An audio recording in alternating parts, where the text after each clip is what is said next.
ಈ ಹಿಂದೆ ಇವರು ಹೇಳ್ತಿದ್ರು ಬಿಜೆಪಿಯವರು ಮುಸ್ಲಿಂ ವಿರೋಧಿಗಳು ಅಂತ. ಈಗಲೂ ಕೂಡ ಅದೇ ಮಾತನ್ನ ಹೇಳಿದ್ರೆ ಅದನ್ನ ಒಪ್ಕೊಳ್ಳೋದಕ್ಕೆ ಸಾಧ್ಯನಾ? ಯಾಕಂದ್ರೆ ಈಗ ಬಿಜೆಪಿ ಸಿಂಗಲ್ ಪಾರ್ಟ್ ಅಂದ್ರೆ ಲಾರ್ಜೆಸ್ಟ್ ಪಾರ್ಟಿ ಅಲ್ಲ. ಅವ್ರ ಜೊತೆ ಈಗ TDPನೂ ಇದೆ, JDUನೂ ಇದೆ. ಅಕಸ್ಮಾತ್ ಈಗ ಅವ್ರಿಗೆ ಇಷ್ಟ ಆಗಿರಲಿಲ್ಲ ಅಂದರೆ ಈ ಬಿಲ್ಗೆ, ಈವನ್ TDP ಅಥವಾ JDU ಕೂಡ ಇದಕ್ಕೆ ವಿರೋಧವನ್ನು ವ್ಯಕ್ತಪಡಿಸುವಂಥ ಎಲ್ಲ ಸಾಧ್ಯತೆಗಳು ಇತ್ತು. ಅವರು ಕೂಡ ಮಾತನಾಡುವಂಥ ರೈಟ್ಸ್ ಇದೆ. ಈಗ ಎಲ್ಲ ಡಿಸಿಷನ್ BJP ಮಾತ್ರ ತೆಗೆದುಕೊಳ್ತಾ ಇಲ್ಲ. ಅವರು ಕೂಡ ಮುಸ್ಲಿಮರ ಪರವಾಗಿ ಇದ್ದಾರೆ, TDP ಆಗಿರ್ಬೋದು, JDU ಅವರಾಗಿರ್ಬೋದು. ಈಗ ಹೇಗೆ ಅದನ್ನ BJP ವಿರೋಧ ಮಾಡ್ತಾ ಇದೆ ಅಂತ ಇವರು ಮುಸ್ಲಿಂ ವಿರೋಧಿಗಳು ಅಂತ ಹೇಳ್ತಾರೆ. ಒಂದು. ಎರಡನೇದು, ಯಾರು ಏನು ಬೇಕಂದ್ರೂ ಹೇಳ್ಬೋದು, ಇದು ನಮ್ಮ ಆಸ್ತಿ ಅಂತ ಹೇಳ್ಬಿಟ್ರೆ ಅದ್ರಲ್ಲಿ ಅರ್ಥ ಇರಬೇಕಾ? 1995ರಲ್ಲಿ PV ನರಸಿಂಹರಾವ್ ಕಾಲದಲ್ಲಿ ಆ ಒಂದು ಕಾನೂನು ಇತ್ತು. ಆವಾಗ ಬೇರೆ ಪರಿಸ್ಥಿತಿ ಇತ್ತು. ಈ ಮಟ್ಟಿಗೆ ನುಂಗಣ್ಣರು ಜಾಸ್ತಿ ಇರಲಿಲ್ಲ ಆ ಸಂದರ್ಭದಲ್ಲಿ. ಈಗ ಎಲ್ಲರೂ ಕೂಡ ಹೆಚ್ಚಾಗಿ ರಾಜಕಾರಣಿಗಳು ಈ ವಕ್ಫ್ ಆಸ್ತಿಗಳನ್ನು ನುಂಗ್ತಾ ಇದ್ದಾರೆ, ಅಕ್ರಮ ನಡೆಸ್ತಾ ಇದ್ದಾರೆ. ಈ ರೀತಿಯಾದಂಥ ಆರೋಪಗಳು ನಮ್ಗೆ ಕೇಳಿ ಬರ್ತಾ ಇದೆ. ಸೊ ಈ ರೀತಿ ಆದರೆ ಅದು ಮೈನಸ್ ಪಾಯಿಂಟೇ ಅಲ್ವಾ ಮುಸ್ಲಿಂ ಸಮುದಾಯಕ್ಕೆ? ಅದರ ಜೊತೆಗೆ ಮುಸ್ಲಿಂ ಮಹಿಳೆಯರಿಗೂ ಕೂಡ ಅವಕಾಶವನ್ನು ಕೊಟ್ಟಿದ್ದಾರೆ, ಮಂಡಳಿಯಲ್ಲಿ ಕುಳಿತುಕೊಳ್ಳೋದಕ್ಕೆ ಅವ್ರಿಗೂ ಕೂಡ ಒಂದು ಅವಕಾಶವನ್ನು ಕೊಟ್ಟಿದ್ದಾರೆ, ಪ್ರಾಮಿನೆನ್ಸ್ ಕೊಟ್ಟಿದ್ದಾರೆ. ಸೊ ಇದು ಹೇಗೆ ಮುಸ್ಲಿಂ ವಿರೋಧಿ ಆಗ್ಬಿಡುತ್ತೆ ಅಂತ ಈ ಬಿಲ್? ಎಸ್, ನೀವು ಫಸ್ಟ್ ಆಗಿ ಹೇಳಿದ್ರಿ JDU ಇದೆ, ಬೇರೆ ಬೇರೆ ಪಕ್ಷಗಳಿದ್ದಾವೆ BJP ಜೊತೆಗೆ, ಅವರವರ ಪೊಲಿಟಿಕಲ್ ಅಬ್ಲಿಗೇಷನ್ಸ್ ಇರ್ತವೆ. ಅದನ್ನು ಬದಿಗಿಟ್ಟು ನೋಡೋದಾದರೆ ನಮ್ಮ ದೇಶದಲ್ಲಿ ಅನೇಕ ಕಾನೂನುಗಳಿದ್ದಾವೆ ಇವತ್ತಿನವರೆಗೆ. ಆ ಕಾನೂನುಗಳು ಅನೇಕರಿಗೆ ಅಪತ್ಯ ಇದೆ, ಆದರೂ ಕೂಡ ಇದು ನಮ್ಮದೇ ಅಂತ ಒಪ್ಕೊಂಡಿದ್ದೀವಿ. ಅದರಲ್ಲಿ ದೋಷಗಳಿದ್ದಾವೆ. ಆ ದೋಷಗಳು ಇವತ್ತಿನವರೆಗೆ ಮುಂದುವರಿತಾ ಬಂದಿದೆ. ಅದರಲ್ಲಿ ನಮ್ಮ IPC, ಈ ಎವಿಡೆನ್ಸ್ ಆ್ಯಕ್ಟು, CRPC ಇವು 1857ರಲ್ಲಿ ದೇಶವನ್ನು ರೂಲ್ ಮಾಡೋದಕ್ಕೆ ಬ್ರಿಟಿಷರು ತಂದಿತ್ತು. ಹೌದು. ನಾವೇನು ಪ್ರಥಮ ಸ್ವಾತಂತ್ರ್ಯ ಸಂಗ್ರಾಮ ಅಂತ ಕರಿತೀವೋ ಅದನ್ನು ಬ್ರಿಟಿಷರು ಸಿಪಾಯಿ ಮ್ಯೂಟಿನಿ ಅಂತ ಕರೀತಾರೆ. ಅಲ್ಲಿಂದ ಭಾರತವನ್ನು ದಂಡಿಸಬೇಕು, ಇಂಡಿಯಾವನ್ನು ಪಿನಲ್ ಮಾಡಬೇಕು ಅಂತ ಇಂಡಿಯನ್ ಪಿನಲ್ ಕೋಡ್ ಅಂತ ತಂದಿತ್ತು. ಭಾರತೀಯರನ್ನ ದಂಡಿಸಬೇಕು ಅಂತಲೇ ದಂಡನಾ ಸಂಹಿತೆಯನ್ನು ತಂದಿತ್ತು. ಅದನ್ನು ಬದಲು ಮಾಡೋದಕ್ಕೆ ನಮಗೆ 77 ವರ್ಷ ಬೇಕಾಯಿತು. ಈಗ ನಾವು ಬದಲು ಮಾಡಿದ್ದೀವಿ. ಕಾಶ್ಮೀರದಲ್ಲಿ 370 ಇತ್ತು. ಅಂದರೆ ಕಾಶ್ಮೀರ ಭಾರತಕ್ಕೆ ಸೇರಿಲ್ಲ, ಅದೊಂದು ಪ್ರತ್ಯೇಕ ರಾಜ್ಯ, ಅದಕ್ಕೆ ಪ್ರತ್ಯೇಕತೆಯನ್ನು ಕೊಡಿ ಅಂತೇಳಿ ನಾವೇ ಮಾಡ್ಕೊಂಡಂಥ ಕಾನೂನು ನಮ್ಮ ಸಂವಿಧಾನದಲ್ಲಿ ಇದ್ದಿದ್ದು. ಅದನ್ನು ಬದಲಾವಣೆ ಮಾಡೋದಕ್ಕೆ ನಮಗೆ 77 ವರ್ಷಗಳು ಬೇಕಾಯಿತು. ಈ ಥರ ಅನೇಕ ಕಾನೂನುಗಳಲ್ಲಿ ಸಮಸ್ಯೆಗಳು ಇದ್ದೇ ಇದ್ದಾವೆ. ಸೊ ಫಸ್ಟ್ ಈ ವಕ್ಫ್ ಅಂದರೆ ಏನು, ಈ ವಕ್ಫ್ ಕಾಯ್ದೆಯಲ್ಲಿ ಏನಿತ್ತು, ಇವಾಗ ಏನು ಬದಲಾವಣೆ ಆಗಿದೆ, ಅದನ್ನು ನಾವು ತಿಳ್ಕೊಂಡು ಸಮಸ್ಯೆ ಎಲ್ಲಿದೆ ಅಂತ ಹುಡುಕ್ತಾ ಹೋಗೋಣ. ಇಸ್ಲಾಮಿಕ್ ಕಾನೂನಿನ ಪ್ರಕಾರ ಧಾರ್ಮಿಕ ಕಾರ್ಯಕ್ಕೆ ಬಳಸುವಂಥ ಯಾವುದಾದ್ರೂ ದಾನ ನೀಡಿದ ಆಸ್ತಿ ಇದ್ದರೆ ಅದು ವಕ್ಫ್ ಆಸ್ತಿ ಅಂತ ಕರೀತಾರೆ. ಅದಕ್ಕೊಂದು ವಕ್ಫ್ ಅಂತ ಮಾಡ್ಕೊಂಡಿರ್ತಾರೆ, ಆ ವಕ್ಫ್ಗೆ ಆಸ್ತಿ ಅಂತ ಕರೀತಾರೆ. ಇದು 1954ರಲ್ಲಿ ಮೊದಲ ಬಾರಿಗೆ ಕಾಯ್ದೆ ಜಾರಿಯಾಗುತ್ತೆ. 54ರಲ್ಲಿ ಸ್ವಾತಂತ್ರ್ಯ ಬಂದಾಗ ಆಗಿನ ಭಾರತದ ಪರಿಸ್ಥಿತಿ, ಈಗಿನ ಭಾರತದ ಪರಿಸ್ಥಿತಿ ನಾವು ಯೋಚನೆ ಮಾಡಬೇಕು, ಅಜಗಜಾಂತರ ಇದೆ. ಔಕಾಫ್ ಆಸ್ತಿಗಳನ್ನು ನಿಯಂತ್ರಣ ಮಾಡೋದಕ್ಕೆ ಈ ವಕ್ಫ್ ಕಾಯ್ದೆಯನ್ನು ಜಾರಿಗೆ ತರ್ತಾರೆ. ವಕ್ಫ್ ಅಂತ ಗುರುತಿಸಲಾಗಿರುವಂಥ ದಾನ ಮಾಡಿದಂಥ ಆಸ್ತಿ, ಯಾರಾದರೂ ಧಾರ್ಮಿಕ ಕಾರ್ಯಗಳಿಗೆ ತಗೊಳ್ಳಿ, ನಾವೊಂದು ಮಸೀದಿ ಕಟ್ಟಬೇಕು, ನಾವು ನಮ್ಮ ಜಮೀನನ್ನು ದಾನ ಮಾಡಿಕೊಡ್ತೀವಿ ಅಂತ ಹೇಳಿದ್ರೆ ಅದು ವಕ್ಫ್ಗೆ ಅಂತ ಕೊಡಬೇಕು, ದಾನ ಬಂದಂಥದ್ದು. 1954ರ ಕಾಯ್ದೆಯನ್ನು ರದ್ದುಗೊಳಿಸ್ತಾರೆ. 1995ರಲ್ಲಿ ಹೊಸ ಕಾಯ್ದೆ ಅಂಗೀಕಾರ ಆಗುತ್ತೆ. ಅದಕ್ಕೊಂದಷ್ಟು ತಿದ್ದುಪಡಿಯನ್ನು ತರ್ತಾರೆ, ಅಥವಾ ಆ ಇಡೀ ಕಾಯ್ದೆಯನ್ನು ತೆಗೆದುಹಾಕಿ ಹೊಸ ಕಾಯ್ದೆಯನ್ನು ಇಂಟ್ರೊಡ್ಯೂಸ್ ಮಾಡ್ತಾರೆ. 95ರ ವಕ್ಫ್ ಕಾಯ್ದೆಗೆ 2013ರಲ್ಲಿ ಮತ್ತೊಮ್ಮೆ ತಿದ್ದುಪಡಿ ಮಾಡ್ತಾರೆ. ವಕ್ಫ್ ಬೋರ್ಡ್ಗಳಿಗೆ ಸಂಪೂರ್ಣ ಸ್ವಾಯತ್ತತೆಯನ್ನು ಕೊಡ್ತಾರೆ. ಯಾವಾಗ? 2013ರಲ್ಲಿ. ಇವರೇನು ಹೇಳ್ತಿದ್ದಾರೆ, ಈ ಹಿಂದೆ ಇದ್ದಂಥ ಕಾನೂನುಗಳಿಗೆ ಯಾಕೆ ಮಾನ್ಯತೆ ಕೊಡಲಿಲ್ಲ? ನೀವು 2013ರಲ್ಲಿ ಮತ್ತೊಮ್ಮೆ ತಿದ್ದುಪಡಿ ಮಾಡಿದ್ರಲ್ಲ, ತಿದ್ದುಪಡಿ ಮಾಡಿ ಮತ್ತೆ ಅಧಿಕಾರವನ್ನು ಕೊಟ್ಟರಲ್ಲ, ಯಾಕೆ? ಒಂದಷ್ಟು ಮಿತಿಗಳಿದ್ವು. 1995ರಲ್ಲಿ ಅಡಾಪ್ಟ್ ಮಾಡ್ಕೊಂಡ್ರಲ್ಲ, ಒಂದಷ್ಟು ತಿದ್ದುಪಡಿಗಳನ್ನು ತಂದ್ರಲ್ಲ, ಅದೇ ಕಾಯ್ದೆಗೆ 13ರಲ್ಲಿ ಮತ್ತೊಮ್ಮೆ ತಿದ್ದುಪಡಿ ತಂದು ಅದಕ್ಕಿದ್ದ ಮಿತಿಗಳನ್ನೆಲ್ಲವನ್ನು ತೆಗೆದುಹಾಕಿ ಸಂಪೂರ್ಣ ಸ್ವಾಯತ್ತತೆಯನ್ನು ಆ ಬೋರ್ಡು ಕೊಟ್ಟುಬಿಡ್ತಾರೆ, ವಕ್ಫ್ ಬೋರ್ಡ್ಗೆ. ದೇಶದಲ್ಲಿ 3ನೇ ಅತಿ ದೊಡ್ಡ ಭೂಮಾಲೀಕರು ವಕ್ಫ್ ಬೋರ್ಡ್. ಅತಿ ದೊಡ್ಡ ಭೂಮಾಲೀಕರು, 3ನೇ ಅತಿ ದೊಡ್ಡ. ಫಸ್ಟ್ ಯಾವುದು? ಭಾರತೀಯ ಸಶಸ್ತ್ರ ಪಡೆ, ನಮ್ಮ ರಕ್ಷಣೆ, ನಮ್ಮ ಸೇನೆಗಿರೋದು ಫಸ್ಟು.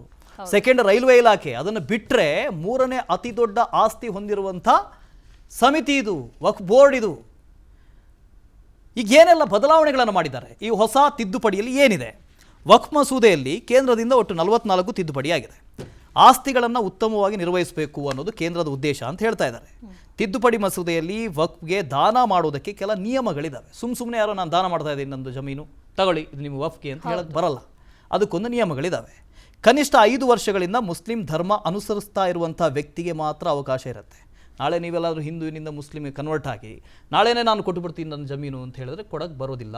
ನೀವು ಸುಮಾರು 5 ವರ್ಷದವರೆಗೆ ಕನಿಷ್ಠನಾದರೂ ಆ ಧರ್ಮವನ್ನು ಪಾಲಿಸಿರಬೇಕು. ತನ್ನ ಚರ ಮತ್ತು ಸ್ಥಿರ ಆಸ್ತಿಗಳನ್ನು ವಕ್ಫ್ಗೆ ದಾನ ಮಾಡಬಹುದು ಅಂತ ಈ ತಿದ್ದುಪಡಿ ಹೇಳಿದೆ. ಅಂದರೆ 5 ವರ್ಷದವರೆಗೆ ಆತ ಮುಸ್ಲಿಂ ಆಗಿದ್ದರೆ, ಆ ಧರ್ಮವನ್ನು ಅನುಸರಿಸ್ತಾ ಇದ್ದರೆ ಆತ ತನ್ನ ಜಮೀನನ್ನು ವಕ್ಫ್ಗೆ ಕೊಡ್ಬೋದು. ವಫ್ ಕಾಯ್ದೆ 1995ರ ತಿದ್ದುಪಡಿಯಲ್ಲಿ ಸೆಕ್ಷನ್ 40 ರದ್ದು ಮಾಡಿದ್ದಾರೆ. ಆ ಸೆಕ್ಷನ್ 40 ಅಂತ ಇತ್ತು, ಅದನ್ನು ರದ್ದು ಮಾಡಿದ್ದಾರೆ. ಈಗ ಸೆಕ್ಷನ್ 40ರ ಅಡಿ ಆ ಮಂಡಳಿಯು ಆಸ್ತಿ ಘೋಷಿಸುವ ಹಕ್ಕನ್ನು ಹೊಂದಿತ್ತು. ಅಂದರೆ ನಿಮ್ದೊಂದು ಆಸ್ತಿ ಇದೆ ಅಂತ ತಿಳ್ಕೊಳ್ಳೋಣ, ಇದು ನನ್ನ ಆಸ್ತಿ ಅಂತ ವಫ್ ಹೇಳ್ಬೋದು. ಹೌದು, ನೀವು ಮನೆ ಕಟ್ಕೊಂಡಿದ್ದೀರಿ, ಬಹಳ ವರ್ಷಗಳಿಂದ ಅಲ್ಲಿದ್ದೀರಿ, ನನ್ನ ಆಸ್ತಿ ಅದು ವಕ್ಫ್ ಆಸ್ತಿ ಅಂತ ಅವ್ರು ಘೋಷಣೆ ಮಾಡ್ಕೊಂಡು ಬಿಡ್ಬೋದು. ಈ ಅಧಿಕಾರ ಅವ್ರಿಗಿತ್ತು, ಅದನ್ನು ರದ್ದು ಮಾಡಿದ್ದಾರೆ. ಆ ಸೆಕ್ಷನ್ 14 ತೆಗೆದುಹಾಕಿದ್ದಾರೆ. ವಕ್ಫ್ ಮಂಡಳಿಗೆ ಇದ್ದಂಥ ಪರಮಾಧಿಕಾರವನ್ನೇ ರದ್ದು ಮಾಡಿದ್ದಾರೆ. ದೇಶದ ಯಾವುದೇ ಆಸ್ತಿಯನ್ನು ವಕ್ಫ್ ಮಂಡಳಿ ಆಸ್ತಿ ಅಂತ ಘೋಷಿಸಬಹುದಾಗಿತ್ತು. ಅದನ್ನು ಕೋರ್ಟ್ನಲ್ಲೂ ಪ್ರಶ್ನೆ ಮಾಡಲಾಗಿತ್ತು. ಬೇರೆ ಬೇರೆ ರಾಜ್ಯಗಳಲ್ಲಿ ಬೇರೆ ಬೇರೆ ಜಮೀನಿಗೆ ಸಂಬಂಧಪಟ್ಟಾಗಿ ಇವತ್ತಿಗೂ ವ್ಯಾಜ್ಯ ನಡೀತಾ ಇದೆ. ಇದೀಗ ಪರಮಾಧಿಕಾರವನ್ನು ರದ್ದು ಮಾಡಿದ್ದಾರೆ. ಇದು ಪ್ರಮುಖ ಬದಲಾವಣೆ. ಆ ಪರಮಾಧಿಕಾರವನ್ನು ರದ್ದು ಮಾಡಿರೋದು ಪ್ರಮುಖ ಬದಲಾವಣೆ. ಚೆನ್ನೈನಲ್ಲಿ ಅನೇಕ ಆಸ್ತಿಗಳನ್ನು ಈಗಾಗಲೇ ವಫ್ಕು ಅಂತ ಹೇಳ್ತಾ ಇದ್ದಾರೆ. ಆ ತಮಿಳುನಾಡಿನಲ್ಲೂ ಆಗ್ತಾ ಇದೆ, ಗುಜರಾತ್ನಲ್ಲಿ ಅನೇಕ ಆಸ್ತಿಗಳು. ಜೊತೆಗೆ ಮೊನ್ನೆ ಮಧ್ಯಪ್ರದೇಶದಲ್ಲಿ ಒಬ್ಬರು ನ್ಯಾಯಾಧೀಶರೇ ಕೇಳಿದ್ದಾರೆ, ಚೀಫ್ ಜಸ್ಟಿಸೇ ಕೇಳಿದ್ದಾರೆ, ಅಲ್ಲಪ್ಪ ನಾಳೆ ಎಲ್ಲ ಅದು ತಾಜ್ ಮಹಲ್ ನಮ್ದು ಅಂತ ಹೇಳಿದ್ರೆ, ಕೆಂಪು ಕೋಟೆ ನಮ್ದು ಅಂತ ಹೇಳಿದ್ರೆ ಎಲ್ಲ ಇಡೀ ದೇಶನೇ ನೀವು ಘೋಷಿಸ್ಕೊಂಡ್ಬಿಡಿ ಅಂತ ಅವರು ಕೇಳಿದರು. ಸೊ ಅದು ಸಾಧ್ಯ ಆಗೋದಿಲ್ಲ. ಈಗ ಪ್ರಮುಖ ತಿದ್ದುಪಡಿ ಏನು? ಈ ಸೆಕ್ಷನ್ 40 ತೆಗೆದುಹಾಕಿದ್ದು ಓಕೆ, ಒಂದು ತಿದ್ದುಪಡಿ. ಅದನ್ನು ಹೊರತುಪಡಿಸಿ ಮಸೂದೆಯ ತಿದ್ದುಪಡಿಯಲ್ಲಿ ಕೇಂದ್ರದಿಂದ ಆಡಳಿತಾತ್ಮಕ ಬದಲಾವಣೆಗಳು ಆಗಿದ್ದಾವೆ. ಮೂಲ ಕಾಯ್ದೆಯಲ್ಲಿ ಈ ಆಸ್ತಿಗಳ ಸಮೀಕ್ಷೆಗಾಗಿ ಸರ್ವೆ ಆಯುಕ್ತರನ್ನು ನೇಮಕ ಮಾಡಲಾಗಿದೆ. ಈ ಸಮೀಕ್ಷೆ ಮಾಡಬೇಕು ಅಂತಂದರೆ ಒಬ್ಬರು ಆಯುಕ್ತರು ಬೇಕು, ಸರ್ಕಾರದ ಪರವಾಗಿ ಆಯುಕ್ತರನ್ನು ನೇಮಕ ಮಾಡ್ತೀವಿ ಅಂತ ಹೇಳಿದ್ದಾರೆ. ತಿದ್ದುಪಡಿ ವಿಧೇಯಕದಲ್ಲಿ DC ಅಥವಾ ಡೆಪ್ಯೂಟಿ ಕಲೆಕ್ಟರ್ ಸರ್ವೆ ಆಯುಕ್ತರಾಗಿರ್ತಾರೆ. ಯಾರು ಸರ್ವೆ ಮಾಡಬೇಕು? ಕೋರ್ಟ್ ಮಾಡಬೇಕಾ? ಅಥವಾ ವಕ್ಫ್ ಮಂಡಳಿಯಲ್ಲಿ ಒಂದು ಮಂಡಳಿ ಇತ್ತು, ಈ ಟ್ರಿಬ್ಯುನಲ್ ಥರ ಮಾಡ್ಕೊಂಡಿದ್ರು, ಅವ್ರು ಮಾಡಬೇಕಾ? ನೋ, ಆ ಮಂಡಳಿ ಮಾಡೋದಲ್ಲ, DC ಮಾಡಬೇಕು. ಜಿಲ್ಲಾಧಿಕಾರಿಗೆ ವಕ್ಫ್ ಆಸ್ತಿ ಅಥವಾ ಸರ್ಕಾರಿ ಭೂಮಿ ಇದು ಅಂತ ನಿರ್ಧಾರ ಮಾಡುವ ಹಕ್ಕಿದೆ. ಈ ಹಿಂದೆ ಹೇಗಿತ್ತು? ಈ ಬೋರ್ಡ್ನಲ್ಲೇ ಒಂದಷ್ಟು ಜನ ಮೆಂಬರ್ಸ್ ಇದ್ದರು. ಈಗ ನಿಮ್ಮ ಆಸ್ತಿಯನ್ನು ವಕ್ಫ್ ಅಂತ ಘೋಷಣೆ ಮಾಡ್ತು ಅಂತ ತಿಳ್ಕೊಳ್ಳೋಣ. ನೀವು ಅದರ ಮೇಲೆ ಕೋರ್ಟಲ್ಲಿ ಮೊರೆ ಹೋಗುವಾಗಿಲ್ಲ. ಮೊದಲು ನೀವು ಇದೇ ಮಂಡಳಿಗೆ ಹೋಗಬೇಕು. ಆ ಮಂಡಳಿಯಲ್ಲಿ ಯಾರು ಇರ್ತಾರೆ? ಇದೇ ವಕ್ಫ್ನಲ್ಲಿ ಯಾರು ಸದಸ್ಯರಿರ್ತಾರೋ ಅವರೇ ಇರ್ತಾರೆ. ಅವರು ಅದನ್ನು ಡಿಲೇ ಮಾಡ್ತಾ 10 ವರ್ಷಕ್ಕೆ ಹೋಗ್ಬೋದು, 15 ವರ್ಷಕ್ಕೆ ಹೋಗ್ಬೋದು, 20 ವರ್ಷಕ್ಕೆ ಹೋಗ್ಬೋದು. ಅಲ್ಲಿವರೆಗೆ ಆ ಆಸ್ತಿ ಹಕ್ಕು ಆ ಬೋರ್ಡ್ಗಿರುತ್ತೆ, ನಿಮಗಿರೋದಿಲ್ಲ.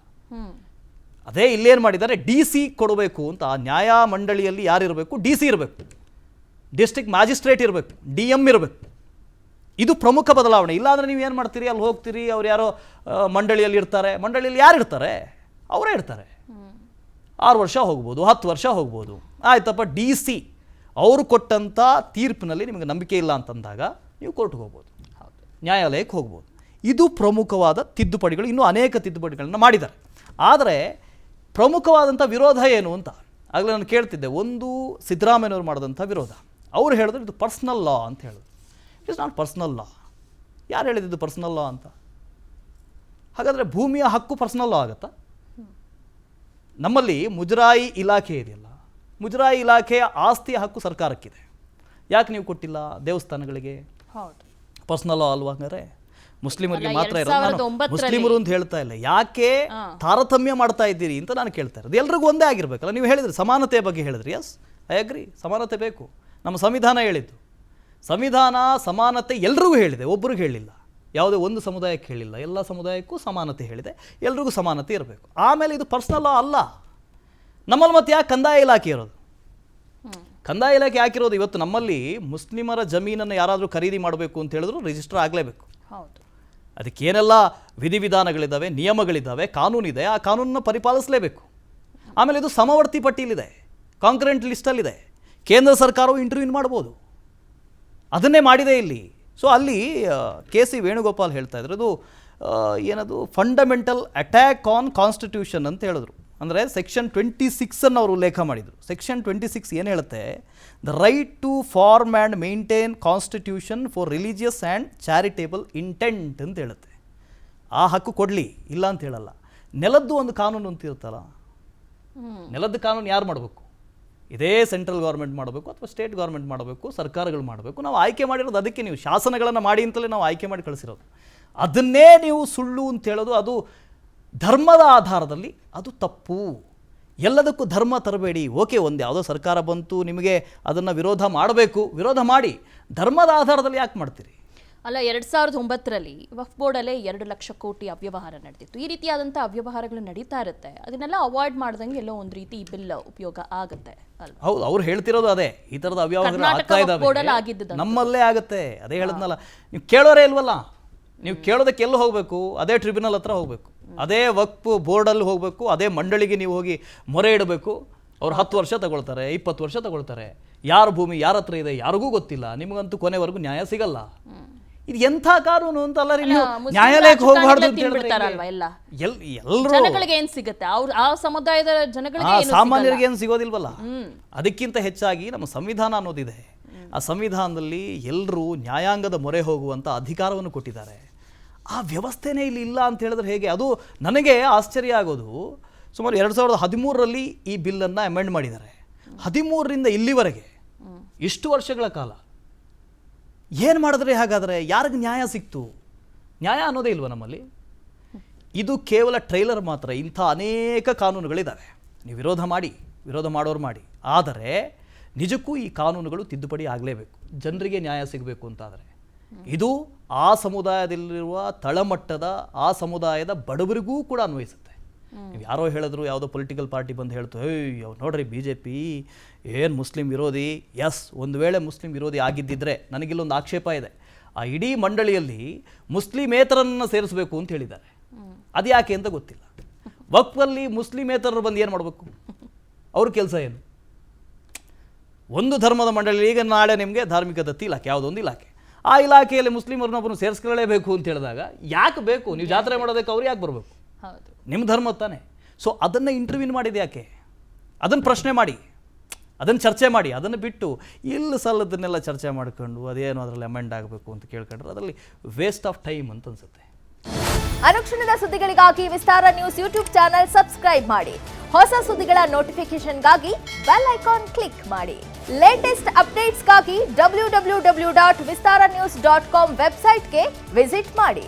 ಅಂಗೈಯಲ್ಲೇ ಜಗತ್ತಿನ ಸುದ್ದಿ ತಿಳಿಯಲು ವಿಸ್ತಾರ ನ್ಯೂಸ್ ಕನ್ನಡ ಆಪ್ ಡೌನ್ಲೋಡ್ ಮಾಡಿ.